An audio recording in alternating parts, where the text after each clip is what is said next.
മൂലകൽപ്പത്തിമശുദ്ധുരതകനും ചാരുനാസനസ്വമാമാങ്കാരുടെ ഗൈര്യം ഇവിടെ കുജപരാഭോഗാടോകൂടം സർവാലങ്കാരകാന്നം മരപരിസ്മരകാഭീഷ്ടവാഹം ത്രിനേത്രം വന്ദേ ബാലെ ഇന്ദുമൗലിം ഗജവദനമുഖാഭ്യാം ഉപ ആശിഷ്ടപാർശ്വം.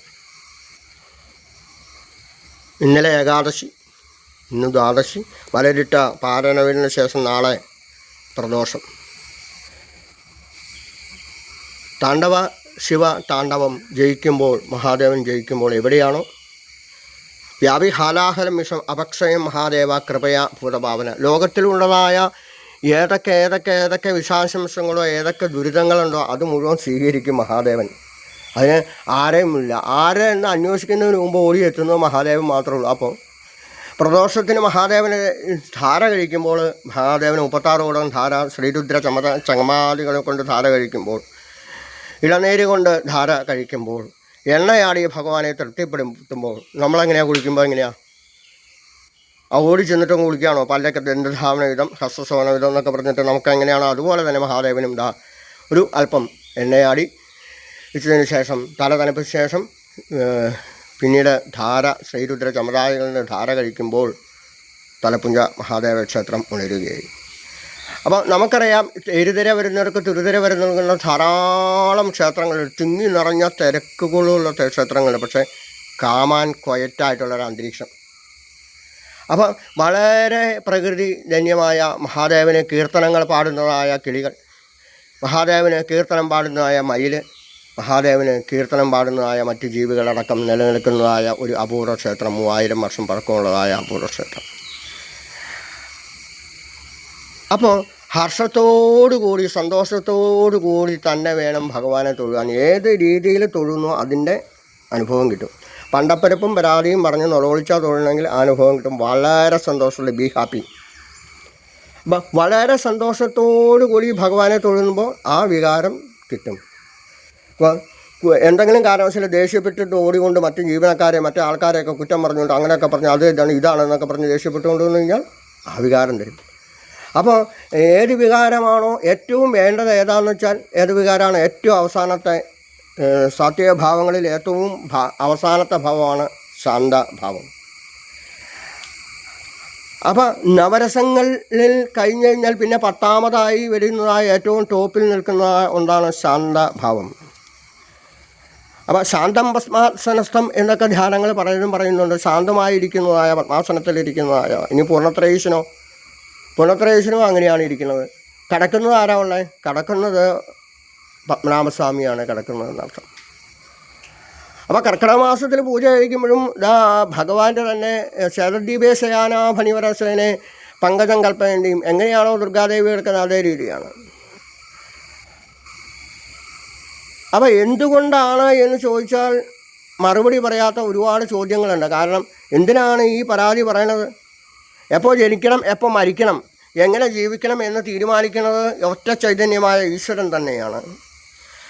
അപ്പോൾ ഈശ്വര്യമായ നിലയിലേക്ക് എത്തണമെങ്കിൽ നിരന്തരമായ ഉപാസന കൂടിയേ പറ്റുള്ളൂ എന്നർത്ഥം. അപ്പോൾ ഇന്നത് വേണമെന്നില്ല എന്നർത്ഥം. അമ്മേ നാരായണ ഇഷ്ടമെങ്കിൽ അമ്മേ നാരായണ, നമശിവായ ഇഷ്ടമെങ്കിൽ നാരായണ ഇഷ്ടമെങ്കിൽ, സ്വാമിയെ ശരണമയ്യപ്പ ഇഷ്ടമെങ്കിൽ അത്.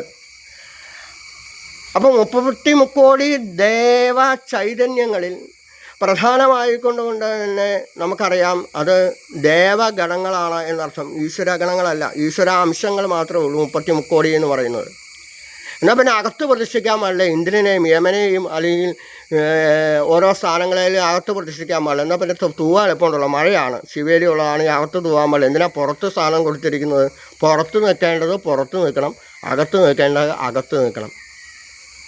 അപ്പോൾ പുറത്ത് നിൽക്കേണ്ടത് പുറത്ത് നിൽക്കണം. അതാണ് നമ്മൾ ക്ഷേത്രത്തിൽ മണിയടിച്ച് കയറുമ്പോൾ അവിടെ എന്തായി, അവിടെ ദേവന്മാരും ഋഷിമാരും ഒക്കെ അതാണ് ശംഖ് കമത്തുന്നത്. പഞ്ചകന്യായമാണ് ശംഖ് വലിച്ച് പൂജാപാത്രം അകത്ത് വയ്ക്കുന്നത്. അവനെ പുറത്ത് തലപ്പള്ളിയിൽ പൂട്ടി വയ്ക്കാൻ പാടില്ലേ, അകത്ത് തന്നെ പൂജാപാത്രം വയ്ക്കുന്നത് എന്തുകൊണ്ടാണ്? നമ്മൾ പോയി കഴിഞ്ഞാൽ പിന്നെ മുഴുവനും ഭജന മുഴുവനും ആരാണ്? ഋഷിവര്യന്മാരും അതുപോലെ തന്നെ ദാസന്മാരുമാണ്. അതാണ് പൂജാപാത്രം അകത്ത് വയ്ക്കുക. പഞ്ചകന്യായന്മാർ ശംഖ് കെട്ടി കഴിഞ്ഞാൽ പിന്നീട് അവർ പൂജാപാത്രം ഉപയോഗിക്കുന്നു, സംശയമൊന്നുമില്ല, അവർ ഉപയോഗിക്കേണ്ടത് 100% ഉറപ്പാണ്. കാരണം നമ്മൾ വിചാരിക്കും നമ്മുടെ അഹങ്കാരങ്ങൾ, നമ്മളാണ് പൂജ കഴിക്കുന്നത്, ഞാൻ തന്ത്രിയാണ് അല്ലെങ്കിൽ ഞാൻ ശാന്തിക്കാരനാണ്, ഇത്ര വർഷം സർവീസായി എന്ന് അഹങ്കരിക്കുന്നു. എന്തിന്? ഇത് കഴിഞ്ഞാൽ പൂജ കഴിക്കുന്നത് മഹാദേവനെ പൂജ കഴിക്കുന്ന മുഴുവൻ ഋഷിവര്യന്മാരും ദേവ ചൈതന്യങ്ങളാണ്, ഈശ്വര ചൈതന്യങ്ങളുമാണ്. ഈശ്വര ചൈതന്യങ്ങൾ മാത്രമാണ്, അല്ലെങ്കിൽ ഈശ്വരന്മാരല്ല അവർ. ഇന്ദ്രനെയും വരുണനെയും ഒക്കെ ഈശ്വര ചൈതന്യത്തിൻ്റെ അംശം മാത്രമായിട്ട് പൂജയാണ്, പരിപൂർണ്ണ ഈശ്വരന്മാരായിട്ടുള്ള പൂജിക്കുന്നത്. അവർ ആ സമയത്ത് മാത്രമേ കല്ലിൽ വരുന്നുള്ളൂ. ഇപ്പം അഗ്നിക്ക് എന്നും തോന്നണ കാരണം അവിടെ വെക്കുന്നു, ബാക്കി കല്ലുകളെടുത്ത് അകത്തെടുത്ത് വയ്ക്കുക, ഒരു കുഴപ്പമില്ല. കാരണം ആൾക്കാർ തട്ടി വീഴാണ്ട് തിരക്കുള്ള അമ്പലമാണെങ്കിൽ തേവനംകോട് നാരായണചാരുടെ സർട്ടിഫിക്കറ്റ് എഴുതി തെളിവടക്കം കൊടുത്തതാണത്. മണം മറഞ്ഞു പോയ അദ്ദേഹം. ശബരിമലയിൽ എങ്ങനെ ആ സമയത്ത് മാത്രമേ എടുത്തു വയ്ക്കുള്ളൂ, അല്ലെങ്കിൽ തട്ടി വീണ് അവിടെ ചോര വിടിയും, പിന്നെ എന്താവും, അവിടെ പുണ്യാഹം കഴിക്കേണ്ടി വരും. അപ്പോൾ ആ സമയത്ത് മാത്രമേ എന്തുണ്ടാവുന്നുള്ളൂ, പുറത്തുള്ള തൂന്നതായ ഓരോ കല്ലുകളിലും എന്തുണ്ടാവുന്നുള്ളൂ, ചൈതന്യം ഉണ്ടാവുന്നുള്ളൂ. ഓം ഭൽ എന്ന് തെളിച്ചുകൊണ്ട് അഗ്നേ തേജോധിപതയെ രുദ്രപാർഷദായ നമ തൽപാർഷദായ നമ നമശിവായ നമ എന്നൊക്കെ പറഞ്ഞ് തൂവുമ്പോൾ അവിടെ സ്വീകരിക്കുമ്പോൾ അവസാനം സ്വീകരിക്കുന്നത് ആരാ? അവസാനം സ്വീകരിക്കുന്നതും ഓരോന്നിൽ തൂവുമ്പോഴും അവസാനം സ്വീകരിക്കുന്നതും മഹാദേവൻ തന്നെയാണ്. അപ്പോൾ നമുക്ക് അപ്പോൾ ഉറപ്പായി എന്താണ്, എന്നാൽ പിന്നെ നമശിവായാന്ന് ജപിക്കണ്ടല്ലോ. ദാസന്മാർക്ക് തൂവുമ്പോൾ നമശിവായാന്ന് ജപിക്കണ്ടല്ലോ. ഇനി നമസ്കരിക്കുമ്പോൾ മണ്ഡപത്തിൽ മാധുര്യദൃശു പതിമ സൂര്യപുരുഷു എന്നൊക്കെ മന്ത്രങ്ങളെ കൊണ്ട് നമസ്കരിക്കുമ്പോൾ നമശിവായ നാരായണയും അഷ്ടാക്ഷരവും പഞ്ചാക്ഷരവും ജപിക്കണം. എന്തിനാ പറയൂ? മനുഷ്യൻ്റെ പ്രവൃത്തി പൂർണ്ണമല്ല. അപ്പം അതിന് കുറവുകൾ വരും. നൈവേദ്യങ്ങൾ വരെ കല്ലേ തൂങ്ങിക്കഴിയുന്നവരെ മനുഷ്യനാണെങ്കിൽ കുറവുണ്ടാവും, പരിപൂർണ്ണനല്ലാത്തതുകൊണ്ടാണ്. അതിൻ്റെ പരിഹാരം തീർക്കാനായിട്ടാണ് മണ്ഡപത്തിൽ വെച്ച് അഷ്ടാക്ഷരവും പഞ്ചാക്ഷരവും വെച്ച്. അറിഞ്ഞോ അറിയാതെയോ ഏതെങ്കിലും രീതിയിലുള്ള കുറവുകൾ വന്നിട്ടുണ്ടെങ്കിൽ അത് പരിഹരിക്കപ്പെടും നമഃശിവായ മന്ത്രം കൊണ്ടും അതുപോലെ തന്നെ നാരായണ മന്ത്രം കൊണ്ടും. അപ്പോൾ നമഃശിവായ നാരായണ എന്നുള്ള 12 രൂപ എങ്കിലും 36 രൂപയാണ് വേണ്ട, 12 രൂപ ചെറിയ പൂജയ്ക്ക് 12 രൂപയെങ്കിലും ജപിച്ച് മണ്ഡപത്തിൽ നമസ്കരിക്കുമ്പോൾ എന്തായി, അവിടെ പരിപൂർണ തൃപ്തനായിട്ട് മാറും. എന്തിനാണ് അത് വച്ചിരിക്കുന്നത്? തന്ത്രിയാണെങ്കിലും ശാന്തിക്കാരനാണെങ്കിലും ആരാണെങ്കിലും ലോപം വരും, പൂജയ്ക്ക് ലോപം വരും എന്നർത്ഥം. അപ്പം ഇവിടുത്തെ പ്രത്യേകത യാതൊരു കാരണവശാലും പുറമേന്ന് മേടിക്കുന്ന ഒരു പൂവ്, ഒരു കഷ്ണം പൂവ് പോലും ഉപയോഗിക്കില്ല. ഇവിടെ നാട്ടിൽ കിട്ടുന്നതായ ഫലവർഗ്ഗങ്ങൾ, പഴം, അതുപോലുള്ള മറ്റു വസ്തുക്കളെ കൊണ്ട് തന്നെയാണ് ഭഗവാനെ പൂജിക്കുന്നത് എന്നർത്ഥം.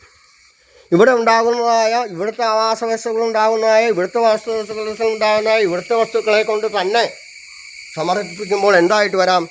ധൈര്യമായിട്ട് വരാം. ഒരു പ്രിസർവേറ്റീവ്സും ഇല്ല. ഒരു പുറമേ നിന്ന് മേടിക്കുന്ന മരുന്നടിച്ച പൂവുകളോ പുറമേ നിന്ന് മേടിക്കുന്ന ഭക്ഷണ പദാർത്ഥങ്ങളോ പുറമേ നിന്ന് മേടിക്കുന്ന പഴങ്ങളോ ഒന്നും നമ്മൾ ഉപയോഗിക്കുന്നില്ല.